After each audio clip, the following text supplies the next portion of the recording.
ნაციონალური მოძრაობის თავმჯდომარის მოადგილე ლევან სანიკიძე შემომიერთება ახლა ლევანთან ერთად ვაპირებთ საუბარს ბოლო ამბებზე ბოლო ამბებიდან ცხადია საუნივერსიტეტო თემატიკა არის წამყვანი და მნიშვნელოვანი თუმცა გასულ კვირას იმდენი ნეგატიური სურპრიზი მოაყარეს ქართული ოცნების წარმომადგენლებმა, რომ არჩევანი მეთავად ლევანისთვის მიმინდვია, რომელზე გააკეთებს უფრო მეტად აქცენტს ისლამური რევოლუციის დროშის სფერებში განათებულ მთაწმინდაზე მამა დავიძე, ყველაზე წმინდა საკრალურ ადგილზე ქართველებისთვის, ხო? თქმა უნდა. ილიას უკრავს სულს, რომ დანათოდა ეს ყველაფერი და თუ სხვა თემებზე, მაგრამ მოდი დავიწყოთ განათლებასთან მიმართებაში. ლევან, რა მიზანი და ამოცანა აქვს ქართულ ოცნებას, როცა ასე ექცევა განათლების სფეროს, განათლების წარმომადგენლებს, მათ შორის თუნდაც აი სოხუმის უნივერსიტეტს. მოგესალმებით, დიდი მადლობა მოწვევისთვის. ქართულ ოცნებას აქვს ძალიან მარტივი ამოცანა, რომ ბიძინა ივანიშვილზე უფრო განათლებული ამ ქვეყანაში არავინ არ იყოს. ეს ნიშნავს, რომ ყველა უნდა იყოს გაუნათლებელი და უწიგნური. აი მეტი ამოცანა არ აქვს რა.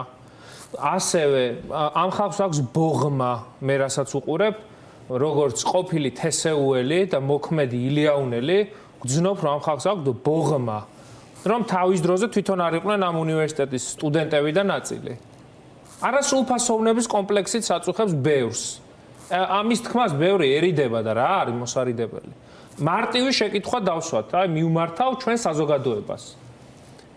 გელათის მონასტერზე და გელათის აკადემიაზე მეტი საუნივერსიტეტო კი არა, ზოგადად საგანმანათლებლო ადგილი და ისტორიული მნიშვნელობის მონაპოვარი რა გვაქვს ქართველებს. და ეს გელათი წლებია იტბორება. ამ ქვეყნის სიმბოლო. დავით აღმაშენებლის ბეჭედი იტბორება. აი ამათმა რა რეფორმა უნდა ჩაატარონ. რეფორმა დაიწყონ დე-ფაქტო პრეზიდენტის უნივერსიტეტში ჩაბარებით. ქვეყანას დაასვეს კაცი, რომელსაც მე არ ვარ დარწმუნებული, რომ წერა-კითხვა იცის. საუბარი მაქვს მიხეილ ყაველაშვილზე. დე-ფაქტოდ ქართულ შეიარაღებულ ძალებს ხო აკადრეს ეს კაცი. რომელსაც არ აქვს ერთი დღე მე მგონი გატარებული უნივერსიტეტში. ამას ჩააბარებინონ ბიძინას უნივერსიტეტში. ხო აქ ქუთაისში რაღაც უნივერსიტეტი. ჩააბაროს წელს ეროვნული გამოცდა, რაც არის დარჩენილი ეროვნული გამოცდებისგან, უნარები მოხსნეს, იმიტომ რომ უნარები რომ დაეტოვებიათ, მე დარწმუნებული ვარ, რომ მიხეილ ყაველაშვილი ჩაიჭრებოდა და ვერ ჩააბარებდა, არ მგონია რომ მე ამის ინტელექტი მას ჰქონდეს. აი ეს ხალხი ატარებს ქვეყანაში განათლების რეფორმას? გივი მიქანაძე ეს რაღაცა მაუზერიანი ეს ისა, რა ქვია, ტყავის პლაშიანი კაცი. აი ამ კაცს რა რეფორმის ჩატარება უნდა ირაკლი კობახიძე. ჯერ ეს სამარცხვინო მიდგომა თესეუზე რასაც ამბობს, რომ თესეუ დავამთავრე და არ ვიცი მე ვიცოდი თუ არა. ერთი გადახედოს მისი საპარლამენტო უმრავლესობის შემადგენლობას. ნახევარი არიან მაგ დროს თესეუნას სწავლი ხალხი. და უზენაეს სასამართლოში რა ხალხი შეყარეს იმაში რა ქვია ერთოთახიან ბინებში რომ რაღაც უნივერსიტეტები იყო შევარნაძის დროს და მიშამ რო ამოხურა და ამის გამო რო გადაირია მაშინ ხა ეს პროფესორა აი იმ უნივერსიტეტ დამთავრებული ხალხი ყავთ უზენაეს სასამართლოში შეყრილი ჯოგად და ეს ხალხი განათლების რეფორმას ატარებენ დეფორმას ატარებენ რამდენიმე მიზეზის გამო ერთი ბიძინას კომპლექსი და მასზე განათლებული და მის ოჯახის წევრებზე განათლებული არავინ არ უნდა იყოს და ვერ მოესწრება ამას მეორე არის ის რომ ქონება უნდათ ამ უნივერსიტეტების რომ ეს ხალხი გამოყარონ იქიდან და იქ თავიანთ იდიოტო დეველოპერებს ააშენებიონ მახინჯი შენობები ეს არის მეორე, იმიტომ რომ ფულის გარეშე ესენი არაფერს არ აკეთებენ რა. რაღაც ფინანსური ინტერესი უნდა იყოს და ამ სახელმწიფო უნივერსიტეტებს ძალიან სერიოზული ქონება აქვთ. ეს მინდა რომ ყველა მიცოდეს. და ასევე არის ის რომ უნივერსიტეტებში თუ კი ვინმე ღირსეული პროფესორი არის დარჩენილი, აიძულონ რომ ის დატოვოს აუდიტორია და შიგნით, იმიტომ რომ თესეუს, განსაკუთრებით თესეუზე ვსაუბრობ და ილიაუნიც ითოლება ნამდვილად, იმიტომ რომ ამ 20 წლის განმავლობაში მათ დაამტკიცა, რომ ამ უნივერსიტეტს აქვს პრეტენზია, რომ ამ ქვეყანაში თავისუფლების იდეის რაღაცა აი ლოკომოტივია თესეუსთან ერთად. და ბოლო წლები ილიაუნი უფრო წევს აი ამ ჯაფას, ვიდრე სამწუხაროდ თბილისის სახელმწიფო უნივერსიტეტი. რუსებსაც და აი ზოგადად აი ამ მენტალიტეტის ხალხს ეზიზღება რა თესეუ რა ეზიზღებათ იმიტომ რომ ამ ქვეყნისთვის ბოლო 100 წლის განმავლობაში იმდენი არავის გაუკეთებია რამდენიც თესეუს და თესეუელებს და აქვთ შიში იმიტომ რომ ივანიშვილი ხო რას უყურებს ახალგაზრდობასთან მიმართებაში მინდა ეს თქვა ამ ბოლო აქციების დროს 2 წელიწადში ეს ახალგაზრდები რო დაინახა, მათ აქვთ კონცეფცია ეხა, რომ რანაირად უნდა ვაიძულოთ ეს ახალგაზრდები, რომ მაქსიმალურად პროცესს მოვწყვიტოთ. ერთი არის, რომ мотиваცია დაუკარგო ქვეყნიდან წავიდეს, მეორე არის, რომ პოლიტიკური პროცესის მიმართ გახდეს ინდიფერენტული ახალგაზრდა და თქვას, რომ ყველა ნაგავია და არავის ხმას არ უაწლევ, რაც ნიშნავს ბიზნესთვის ხმის მიცემას. მესამე ეს არის მათი სხვადასხვა ფორმის დანაშაულებრივ სქემებში ჩართვა, იმიტომ რომ ბიბინებს თბილისში კოლ-ცენტრები. ბიბინებს, ახლა დებილი უნდა იყო, რომ ამას ვერ ხედავდე. აი, რაც კი ვითომ დახუროს, ყველაფერი გახსნილია.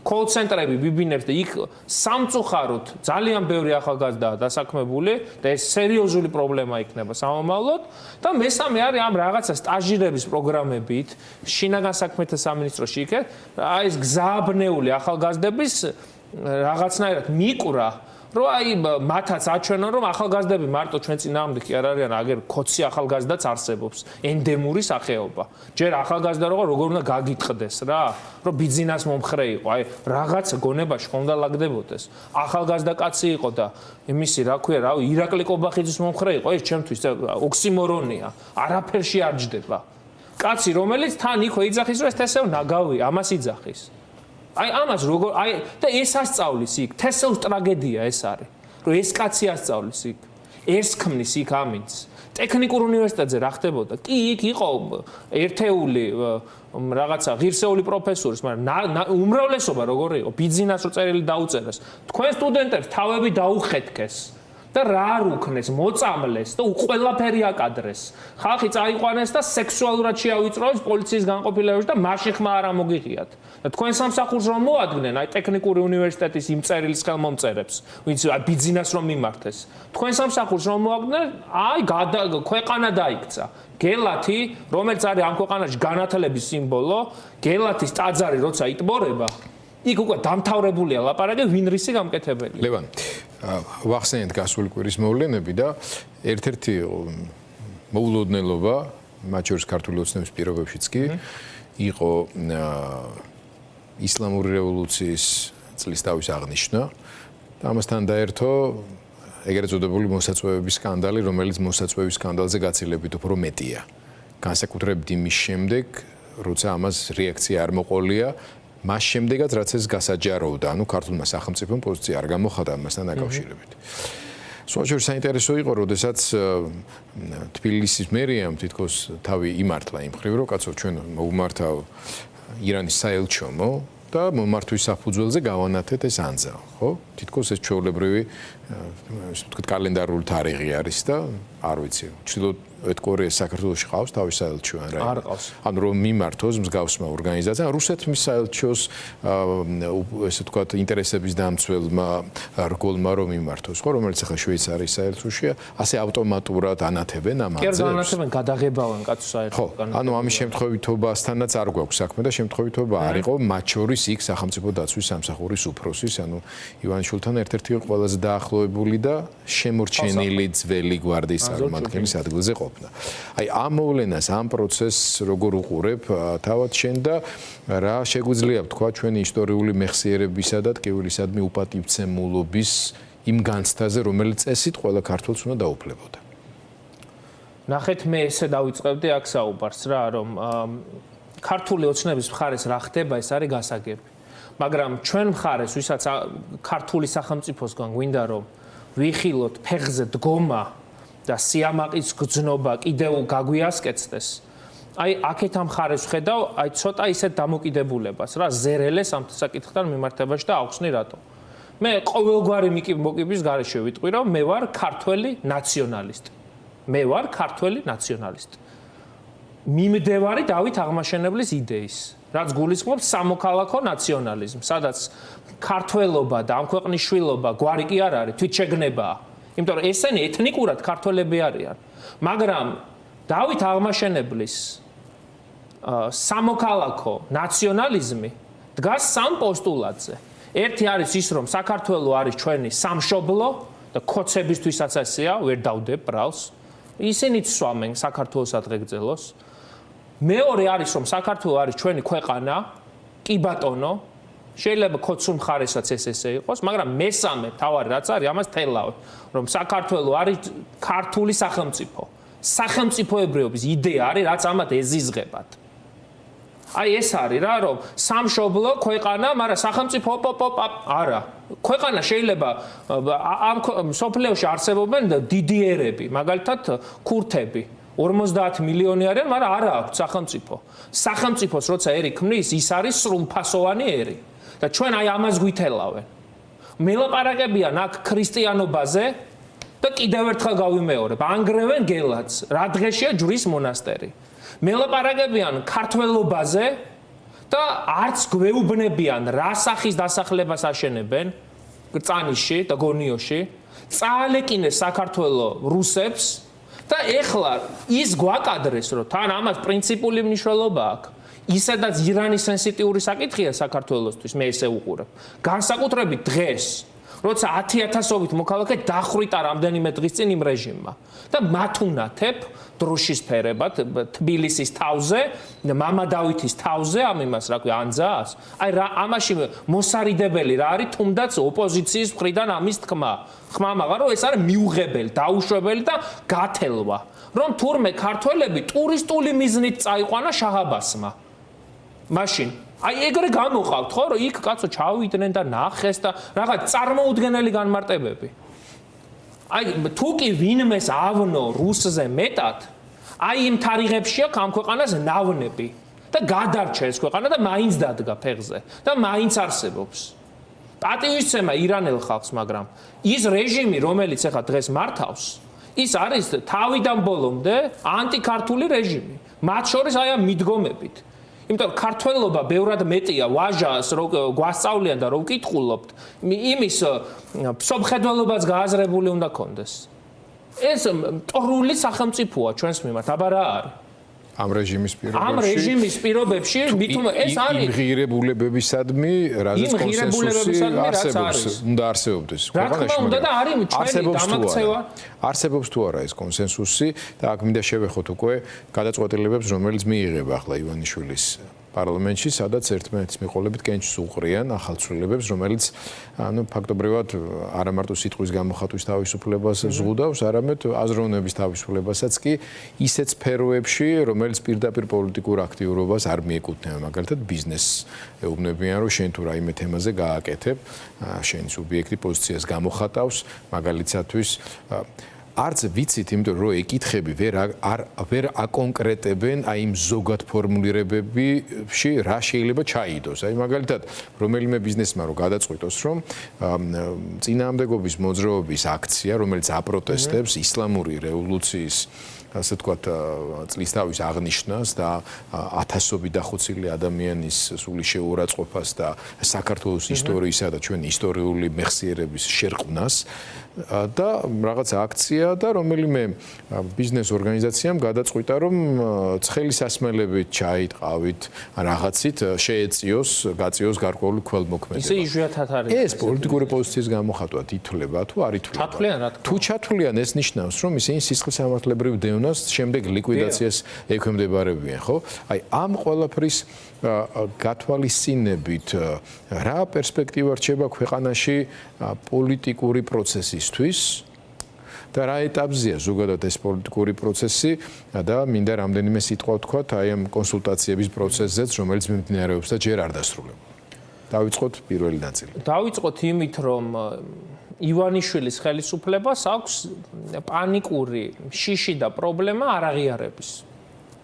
თუ კი რამე გამოუვიდა ბოლო პერიოდის განმავლობაში საქართველოს დემოკრატიულ ძალებს, სამოქალაქო საზოგადოებას და ქართულ ხალხს არის ის, რომ კი ქართული ოცნების ლეგიტიმაციის პრობლემა არსებობს როგორც ქვეყნის გარეთ, ისე ქვეყნის შიგნით. არ თუ პრობლემა. ფაქტობრივი მოცემულობაა ეს მათთვის. ძლიერი ხელისუფლება შეიძლება ამას აკეთებდეს? მყარად რო დგას? კაცთან მივიდეს და რაღაცა ცოტა აი რაც 2013-12 წლებში ამოიშანთა მიშას ხელით, რომ ქურდი ხარ ძმაო, აი ეგრე დამადგნენ, რომ პრემიერი ვარ ძმაო და რო უთხრა, არა უნდა დაგიჭირონ. აი ეხა ეს რომელს მოწონს კოც, აი მითხარით რა, აი ეს მარაზმი. მიშამ რაც დაამთავრა ქურდულ სამყაროზე, ეხლა ამათ შემოყავთ პირიქით რა, თვითონ გაიქურდეს თავი, ხო, ქურდად მაღიარებ თუ არა? ხო, მაგიარებ, შენ ეს კაცი ძმაო შენ თვალში ის არის, კაი ბიჭია, აი ამ დონეზე არიან ჩამოსულები. და რა ლეგიტიმაცია მე სერგო ორჯონიკიძის ძმაკაცები მგონია ესენი. აი ეს ჩაწერონ კანონმდებლობით აკრძალონ, რომ ნუ დაგვიძახებს ვიღაცა სერგო ორჯონიკიძის ძმაკაც და მიმდევარს თუ არა და იქნება ციხე. შეიძლება ქართული სიტყვა კაზმული ენაა და რამენაირად აული გვერდს 100 ჯერ უარე სიტყვი ვიდრე დე ფაქტოს და არალეგიტიმურს. რა პრობლემაა? იმასაც იტყვი. იმის შიშიც არ უნდა კონდეს კაც, მაგრამ ამაზე უარესის თქმის საშუალებაც არ. ქართულ ოცნებასთან ყველაზე ნაკლები პრეტენზია თუ არ იყოს არალეგიტიმურობა. მოღალატეები არიან ამ ქვეყნის. ხოჯობი არალეგიტიმური გეძახონ ვიდრე მოღალატე. არა, ამასაც ჩაწერენ, რომ არა, შენ არ უნდა დამიძახო მოღალატე. თვითონ ყველაფერს კადრულობ შენ წინააღმდეგ ოღონდ. ესეთი მარაზმის ვითარებაა, იმიტომ რომ ქვეყნის გარეთ ვერაფერს ვერ ალაგებენ, ტყუილია ეს რომ რაღაცა გარღვევას აკეთებენ. აი ის ირანის დროშის ფერებში ანთებული ანძა ამერიკელებთან ფასად დაუჯდებათ. იმიტომ რომ ამერიკა ეხლა რასაც აკეთებს, ემზადება შესაბამისი, იმიტომ რომ ღიად ითქვა, რომ ირანთან დაკავშირებით ზომები იქნება მიღებული და ამ დროს როცა ხელისუფლება ვითომ პროპაგანდას აწარმოებს, რომ აი ჩვენ მომენტ აი ამ სიტყვას გამოვიყენებ რა, იმიტომ თვითონ ამბობენ ესე, რომ აი თითქმის დავლაგდით ამერიკელებთან და უცებ ანძას ანათებს აიათოლას თან ეს სხვა დროშა, აქაც მინდა საზოგადოება მიცოდეს, ირანს ორი დროშა აქვს. ერთია შაჰის დროინდელი ირანის დროშა. ეს არის მაგ დროშებით ბევრი ადამიანი შაბათს იყო თბილისში. კი და ამიტომ აქვე ვახსენოთ ჩვენ ვერ ვაჩვენეთ ვერ გავაშვეთ წესიერად და მიუნხენის კონფერენციის პარალელურად 250,000 ევროპის ტერიტორიაზე მცხოვრები ირანელისაგან შემდგარი მანიფესტაცია შედგა, სადაც შაჰი გამოვიდა. შაჰი არ არის, უფლისწული ესე ვთქვათ, გამოვიდა სიტყვით. აი გამოვიყენებ ირანელებთან მიმართებაში რა მაქვს სათქმელი, რომ ძვირფასო ქოცებო, მაინც ქოცებს მიმართავ.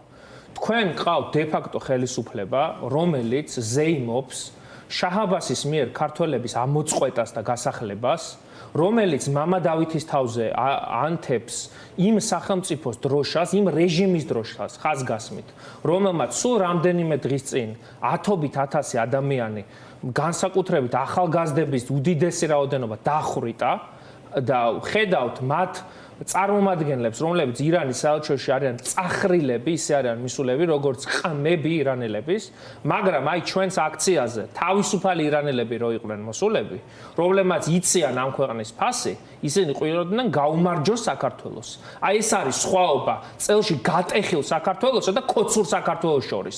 ჩვენთან მოსული ირანელები ამ ქვეყანას ლოცავენ და ამ ქვეყნის გამარჯვებას სკანდირებენ და აი ქოცების ირანელები ქართველებს გვეუბნებიან, რომ შაჰ-აბასმა ტურისტული მიზნით გადაასახლა ქართველები. აი ეს არის სხვაობა ქოცურ და არაქოცურ საქართველოს შორის. და იძახეთ ახლა რაც გინდათ. აი ეს არის თქვენი ქვეყანა, წელში გადატეხილი საქართველო, რომლის მშვიდობის ფასიც არის აი ამ ქვეყნის ყველა ღირსეული კაცის საძვალეზე გადავლა. აი ამას აკეთებთ ქოცები. და ჩვენ არავითარ შემთხვევაში შვიდობა როცა გააქვს, შვიდობა უნდა გამოიყენო მეგობრის მოსამრავლებლად, ქვეყნის ფეხზე დასაყენებლად, ეკონომიკის გასაძლიერებლად და შენ ქვეყანაში ომის დაწყების საფასურის გასაზრდელად და ჩვენ ამ დროს რას ვხედავთ? ჩვენ ამ დროს მათ შორის რადგან ირანელებს მიმართ, ირანელების ნაწილი აღმოჩნდნენ ქართველი ირანელებიც, ასე ვთქვათ, ფერეიდნელ ქართველებს. ამიტომ მე შესაძლებლობას არ უშვებ ხოლმე ხელიდან, რომ აუდიტორიას არა მარტო ფორმულაზე შევახსენო ხშირად ფარისევლობის სიღრმის მასშტაბის საჩვენებლად, რომ ეს რეჟიმი, ხელისუფლება, რომელიც თავსდებს პატრიოტიზმზე, ქართველ ფერეიდნელებთან მიმართებაში ისეა ჩაჭრილი, აწი როგორც არ უნდა ეცადოს გამოსწორებას, უკვე ვეღარ გამოასწორებს, თუ კიდევ უფრო დაგვავალებენ, თუ კიდევ უფრო მეტად არ გააღრმავებენ აი ამ პრობლემებს, რომელიც არის, ხო? არათუ მოქალაქეობას არ აძლევენ, საცხოვრებელ უფლებასაც უზღუდავენ და დიდ პრობლემებთან არის დაკავშირებული, მით უმეტეს იმ სიტუაციაში, რაც ახლა ამ ბოლო ხანებში არის ირანის ისლამური რეჟიმის მოქმედებების გათვალისწინებით და დრო გვეწურება, ბევრი დრო აღარ დაგრჩება საქართველოს პოლიტიკურ სიტუაციაზე და ორიოდე სიტყვით ბატონი გიორგი ბარამიძე იყო ჩვენთან ეთერში, მან უფრო დაწვრილებით ისაუბრა და ვიცი რომ ბატონი ბარამიძე არის მონაწილე ამ კონსულტაციებში და მოლაპარაკებებში, მაგრამ რა შეგიძლიათ თქვენ როგორც პარტიის სახელით ამ ეტაპზე? მე შემიძლია იმის თქმა, რომ ნაციონალური მოძრაობა იყო გამონაკლისი ჯერ კიდევ 2020 წლიდან, რომელიც ამბობდა, რომ ნებისმიერ ვარიანტში უნდა მომხდარიყო ოპოზიციის გაერთიანება და მათ შორის მზად იყო წასულიყო თავად მაქსიმალურ დათმობებზე 2020 წელსაც, 2024 წელსაც და ნამდვილად აი ეს კომპლექსი მოიხსნას ყველა. მიხეილ სააკაშვილი იყო ამის მთავარი გამჟღერებელი. შეიძლება პირველი მთქმელიც განსაკუთრებით 2020 წელს. მაგრამ მე რაც გონია ხა აუცილებელი არის რომ ჩვენ შეცდომები შეიძლება საჯაროდ ვიღაცამ არ გაიაზროს, მაგრამ შინაგანად ოპოზიციურმა კლასმა, რომელიც დარჩა და ეწინააღმდეგება და უმძიმესი დარტყმის ქვეშ არის, უნდა გავიაზროთ და მაქსიმალურად უნდა ვეცადოთ და უპასუხოთ საზოგადოებრივ დაკვეთას. საზოგადოებრივი დაკვეთა რა არის? რომ ოპოზიციამ ნაკლები ვილაპარაკოთ ბარიერებზე და მეტი ვილაპარაკოთ მიზანზე. თუ მიზანს ხედავ, მე ბარიერი ნაკლები პრობლემაა. მე ესე უყურებ, ჩემი ხედვა ესეთია, რომ ქართულ სახელმწიფოს და ოპოზიციურ სპექტრს და ზოგადად დემოკრატიულ და ამ ქვეყნის მოყვარე საზოგადოებას დღეს ჭირდება ძლიერი დამტყმელი ძალა, სადაც უფრო მეტი იქნება გამაერთიანებელი, ვიდრე იქნება სასაუბრო აი ჩვენის განგვასხვავებს, ჩვენეს განგვასხვავებს. შეიძლება ჩვენ ვანსხვავებდეთ ერთმანეთისგან, მაგრამ ქოცი და რუსი ერთმანეთისგან არ განსხვავებს. ვინც მათკენ არ არის, მათი მოწინააღმდეგეა. ამიტომ ხანდახან ეს ლოგიკაც სწორია რა, რომ საკუთარ თავსაც ესე შეხედო. რომ და რაც შეეხება მოლაპარაკების მიმდინარეობას, მე არ მინდა მოვლენებ წინ გავასწრო, ან რაღაცა ფსევდომოლოდინი შექმნა, ან პირიქით შევამწირო, საკმაოდ კონსტრუქციულად მიდის. მე მგონია, რომ რიგ საკითხებზე არსებობს კონკრეტული თანხმედრა, რიგი საკითხებია, რომელზეც შეიძლება განსხვავებული ხედვები გქონდეს, მათ შორის ამ ერთიანობის რაობასთან დაკავშირებით, რომ კიდევ უფრო მეტი საერთოდ და კიდევ უფრო მეტი პასუხისმგებლობის აღება და ასე შემდეგ. ასეა თუ ისეა, მთავარი რაღაც ერთილამდე მივიდეს, ითქვას, აიხსნას ყველა ვარიანტი უნდა მივიდეს. მეტი მკაფიობა იქნება და მე გამოჩნდება თუ ყველა ერთად ვერ ლაგდება, ეს რამდენიმე შემდეგ როგორ გააგრძელებს ერთმანეთთან კოორდინაციას, გაურკვევლობას რა პირობებში ახლა არის ქართული პოლიტიკური პროცესი ყველაფერი. კი ბატონო, და ერთ რამეს დავამსრულოთ ნელა. 15 წამი მინდა. მე ფაქტობრივად ყოველ დღე თუ არა, კვირაში 3-4 ჯერ მაინც დავდივარ რუსთაველის გამზირზე, სადაც არის ყველაზე მებრძოლი საზოგადოება და სადაც და სასამართლოებში. ის ხალხი ამას ითხოვს. მე რომ ვიცოდე რომ ეს არის თითიდან გამოწოვილი თემა, შეიძლება ესეთი მონდომებული არ ყოფილიყავი, მაგრამ ანგარიშვალდებულებას ვცნობ ამ ხალხთან, რომ ვცადო ყველაფერი იმისთვის, რომ ამ ხალხის იმედები არ გაცრულდეს. ეს ნამდვილად კიდევ უფრო დამატებით მასწავლა მე ამ წელიწად ნახევარში პოლიტიკურმა პროცესმა, ჩემ ბიოგრაფიაში, რომ ხალხს რაც უნდა და ეხა ეს მომენტია, ის ნაბიჯი უნდა გადადგა. ლევან სანიკიძე, ერთიანი ნაციონალური მოძრაობის თავმჯდომარის მოადგილე იყო, გადაცემის ამ ნაწილის სტუმარი.